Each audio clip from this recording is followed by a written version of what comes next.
बिस्मिल्लाहिर्रहमानिर्रहीम। हजरत तमीम दारी रजी अन्हु फरमाते हैं कि हम एक बार हुजूर सल्लल्लाहु अलैहि वसल्लम के बारगाहे अक़दस में हाजिर थे कि एक ऊंट भागता हुआ आया और सल्लल्लाहु अलैहि वसल्लम के सरे अनवर के पास आकर खड़ा हो गया, जैसे कान में कोई बात कह रहा हो।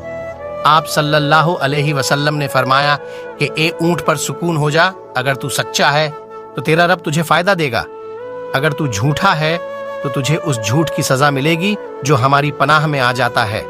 अल्लाह ताला भी उसे अमान दे देता है और हमारे दामन में पनाह लेने वाला कभी नामुराद नहीं होता। हमने अर्ज किया, रसूल अल्लाह सल्लल्लाहु अलैहि वसल्लम, यह ऊंट क्या कहता है? आप सल्लल्लाहु अलैहि वसल्लम ने फरमाया, ऊंट के मालिकों ने इसे जबह करके इसे खा लेने का इरादा कर लिया था तो यह उनके पास से भाग आया है। तुम्हारे नबी सल्लल्लाहु अलैहि वसल्लम से मदद मांगी है। हम सब अभी गुफ्तगू में मशगूल थे कि उस ऊंट के मालिक भागते हुए आए। ऊंट ने उनको आते हुए देखा तो दोबारा हुजूर सल्लल्लाहु अलैहि वसल्लम के सरे मुबारक के पास खड़ा हो गया। आप सल्लल्लाहु अलैहि वसल्लम के पीछे छुपने लगा।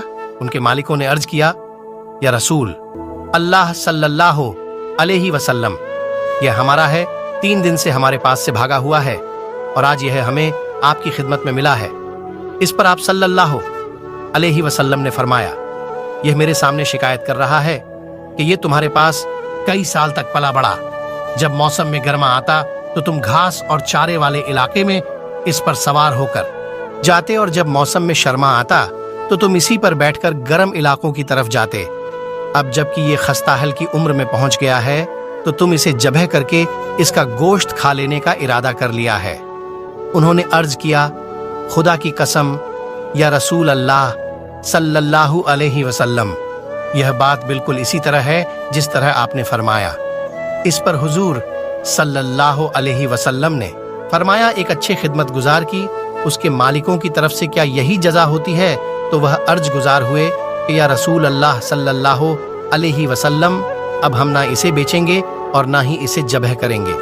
उसके बाद आप सल्लल्लाहु अलैहि वसल्लम ने उस ऊंट को कुछ दरहम में खरीद लिया और फरमाया कि ए ऊंट, जा तू अल्लाह ताला की रजा की खातिर तू आजाद है। उस ऊंट ने हुजूर सल्लल्लाहु अलैहि वसल्लम के सर ए मुबारक के पास अपना मुंह ले जाकर कोई आवाज दी तो आप सल्लल्लाहु अलैहि वसल्लम ने फरमाया, आमीन। उसने फिर दुआ की। आप सल्लल्लाहु अलैहि वसल्लम ने फिर फरमाया, आमीन। उसने फिर दुआ की। आप सल्लल्लाहु अलैहि वसल्लम ने फिर फरमाया, आमीन। उसने जब चौथी मर्तबा दुआ की तो आप गमजूदा हो गए, आंखों से आंसू बहने लगे। हमने अर्ज किया, रसूल अल्लाह, यह ऊंट क्या कह रहा है? आप सल्लल्लाहु अलैहि वसल्लम ने फरमाया, इसने पहली दफा कहा, ए नबी मुकर्रम, अल्लाह आपको इस्लाम और कुरान की तरफ से बेहतरीन जजा आता फरमाए। मैंने कहा, आमीन। फिर उसने कहा, अल्लाह ताला क़यामत के दिन आपकी उम्मत से इसी तरह खौफ को दूर फरमाए जिस तरह आपने मुझ पर से दूर फरमाया है। मैंने कहा, आमीन। फिर उसने दुआ की, अल्लाह ताला दुश्मनों से आपकी उम्मत के खून को इसी तरह महफूज रखें जिस तरह मेरा खून महफूज फरमाया है। उसने फिर कहा कि अल्लाह ताला आपकी उम्मत के दरमियान जंग जुदा ना होने दें। यह सुनकर रोना आ गया, क्योंकि यही दुआएं मैंने भी अल्लाह ताला से मांगी थी।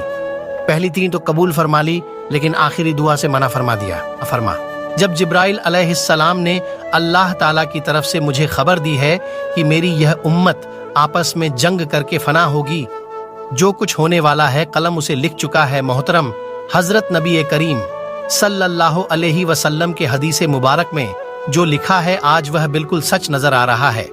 आज के दौर पर नजर दौड़ाए तो हम देखते हैं मुसलमान किस तरह एक दूसरे के खून के प्यासे हैं, एक दूसरे को किस तरह कत्ल करने को तैयार हैं, फिरका वारियत के नाम पर एक दूसरे के जान के दुश्मन बने हुए हैं। जितना नुकसान मुसलमान का किया है उतना शायद काफिरों ने मुसलमान का नहीं किया। हमें चाहिए कि हम अल्लाह ताला की रस्सी को मजबूती से थाम लें, फिरका वारियत को खत्म करें, एक उम्मत बन जाए और आपस की नफरतों को खत्म कर दें। मुसलमान का भाई है, आपस में प्यार और मोहब्बत से रहे।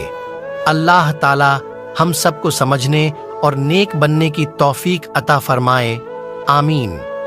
دوستوں، ایسے واقعے سننے کے لیے ہمارے چینل کو سبسکرائب کریں، ویڈیو کو لائک اور کمنٹ میں اللہ اکبر ضرور لکھیں۔